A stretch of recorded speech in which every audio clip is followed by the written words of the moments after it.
Young, I seemed to fall asleep, but like a tree I grew my roots down deep, through the ground to waters down below, murky and dark they were forced to grow. I'm Kathy Vaughn, and I'm here with my husband Ras Vaughn. We're Team Ultrapedestrian, and we do long endurance adventures. I'm an ultra runner, through hiker, through skier, adventurer. And about 10 days ago, I was diagnosed with type 1 diabetes.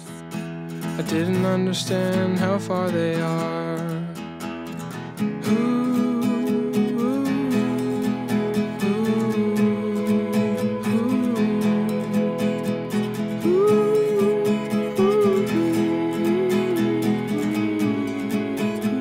We're back home in Washington State, and we're heading out to do Easy Pass to Thunder Creek, which is kind of a classic trail connection in the North Cascades, and it's definitely one that has a lot of history with us throughout our progression from old school slogging backpackers to ultralight fast packers to ultra runners. Come on, let's go. My branches sing, why am I so far away from the one I love, from the one I love?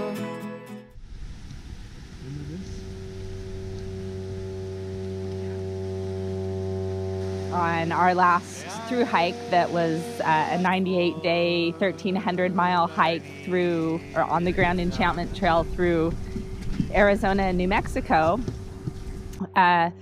We kind of called it short at the end. I was having some symptoms of high blood sugar,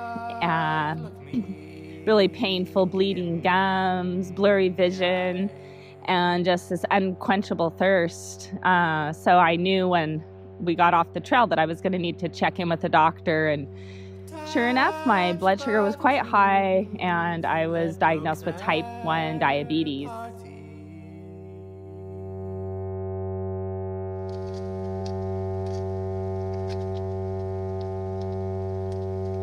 For they'd all feasted on the light.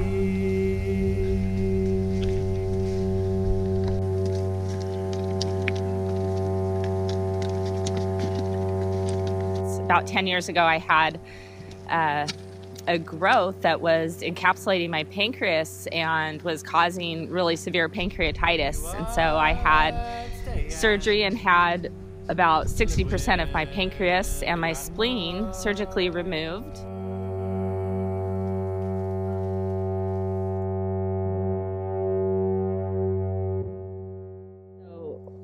Whenever we would leave a resupply town, we'd bring at least a couple cold drinks with us each, just because we were, you know, just loving anything ice cold and anything besides water. And as we got deeper into the hike, one of the things that clued me in that something might be going on was that I had a chronic thirst that I couldn't quench. I'd wake up in the night and just pound, you know, a couple bottles of water, and I was ready for more. And eventually we were running very low on water while we were in there. And so I was leaving the tent, crawling through the culvert and going out to the side of the road and scooping snow into my water bottle and just waiting for it to melt, which it wouldn't melt. It only clumped up into ice balls. It took me a while. We were home 3 weeks, probably 2 or 3 weeks before I finally went into the doctor and said, hey, I might have high blood sugar. She checked it. She was like, it's outrageously high. You have to get this down. It's still not down yet.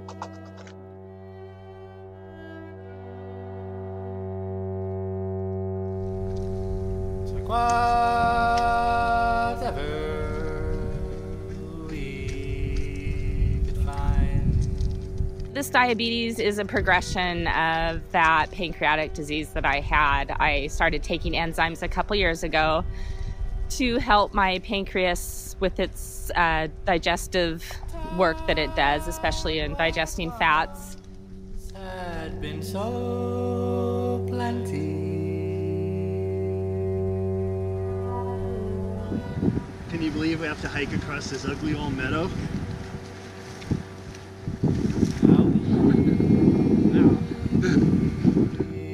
Is it on the light?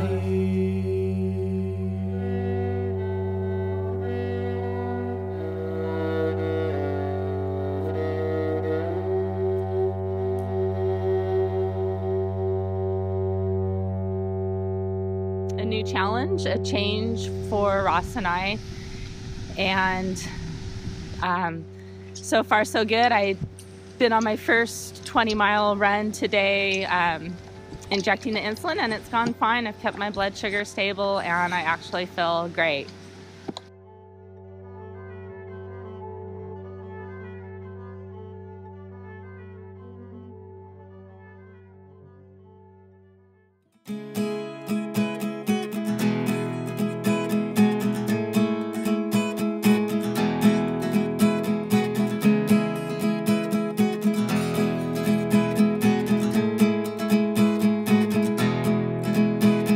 When I was young, I seemed to fall asleep. But like a tree, I grew my roots down deep.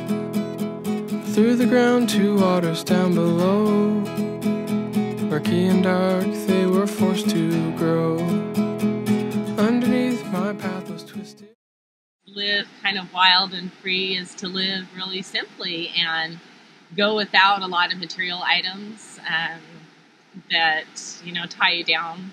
Doing without is a skill, and you can develop that skill set for use on the trail, whether it's going ultralight and minimalist in your backpacking, fast packing, running, or in your everyday life of just deciding I can live without the security of a brand new car. You know, I can risk breaking down and ending up on the shoulder of the freeway when that means that I can actually have 6-8 months out of the year to myself that I own to go invest on the trail, rather than having it mortgaged to an employer for the security of being able to make those car payments.